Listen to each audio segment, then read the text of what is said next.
Welcome to the Personal Finance Podcast for Doctors. This podcast aims to simplify all aspects of personal finance and helps you make smart and informed choices about money so that you can live happier and stress-free lives. Today's episode is brought to you by Chanda Verma, who is a financial coach with the doctor practice at MFA, the only company in India having a dedicated practice for doctors. Welcome to this episode of Personal Finance Podcast.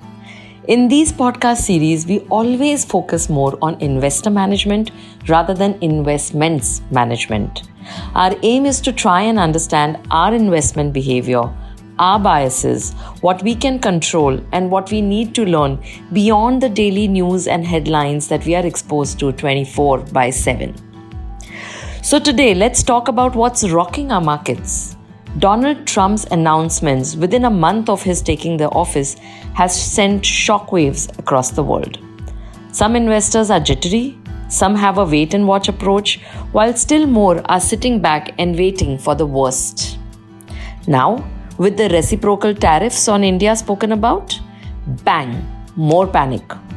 Markets expected it, yet the news is going all about how Sensex is crashing, how Nifty has gone back to our levels 1 year back. Large, small, mid, no segment has been spared. 20 lakh crore rupees has been lost with the market correction. Blah, blah. Yes, lots of factors are contributing to this. FII is continuing to remove their money, a stronger US economy, weak corporate earnings of the corporates in India, and long stage of overvaluing of stocks, and now the tariffs and the global trade wars.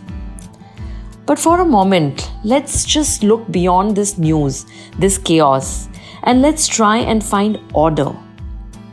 Now, every stock market investor knows that it is normal, yes, normal for the market to experience a decline, a temporary decline every year. Yes, every year. And this is normal. This is how growth happens. Yet, we all get surprised, rather shocked, when a normal temporary decline occurs due to temporary news or temporary events. Yes, short-term negative events affect the market. They do.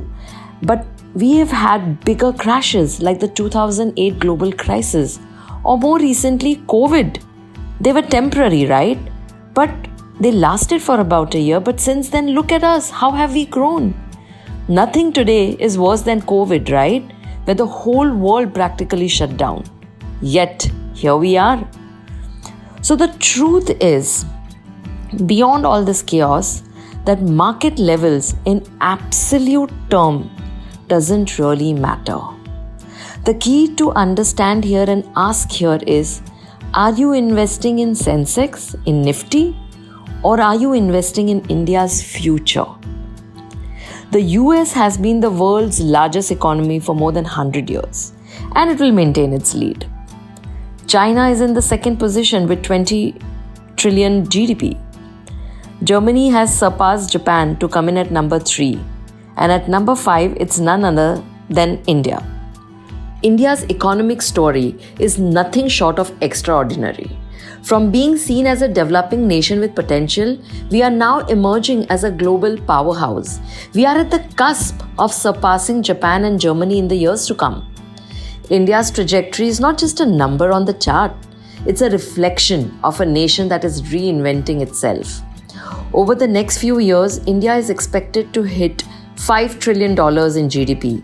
And from there on, the numbers look even more staggering. $7 trillion, $10 trillion, $20 trillion, and beyond. But of course, this growth won't be in a straight line. Just like the stock market, there will be ups and downs, there will be corrections, there will be pauses.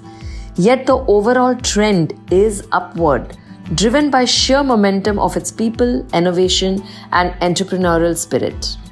See, the stock market is often a mirror of an economy's growth. Over time, the Sensex and Nifty reflect the earnings growth of India's companies and the expanding opportunities across industries. But stock market growth, just like GDP growth, doesn't happen without challenges, right? There will always be short-term setbacks like the one we are witnessing now. Geopolitical tensions, inflation, policy changes, global recessions, etc. Now, these hurdles create noise like they are creating right now, but they don't define the long-term potential.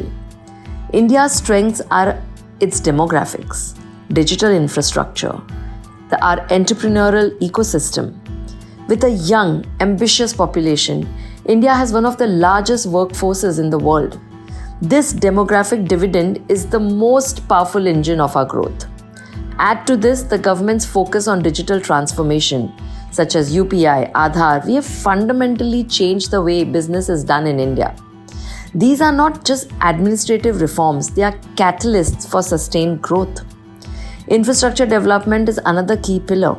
From highways to airports, ports to railways, India is building a foundation for a modern economy.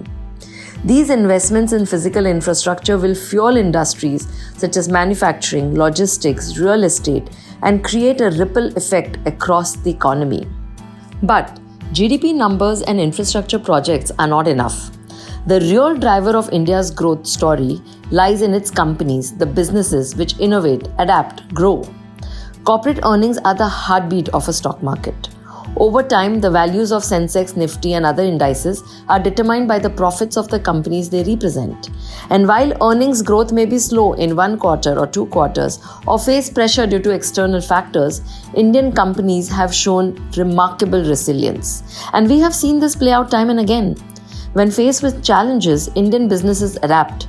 During the pandemic too, many companies pivoted their strategies, cut costs and embraced technology to survive and thrive. So, investing in India, it's a long-term game. As GDP grows, so will the wealth of those who remain patient and committed. There will always be reasons to hesitate, like we are seeing right now. Markets might seem in a corrective phase. Headlines may scream doom. Predictions of a crash might dominate conversations. But as history has shown, the best time to invest is often when it feels most uncomfortable. Waiting for the perfect moment often means missing out on this journey. So as we move into 2025, the uncertainties of 2025 and beyond, India's growth story will continue to unfold.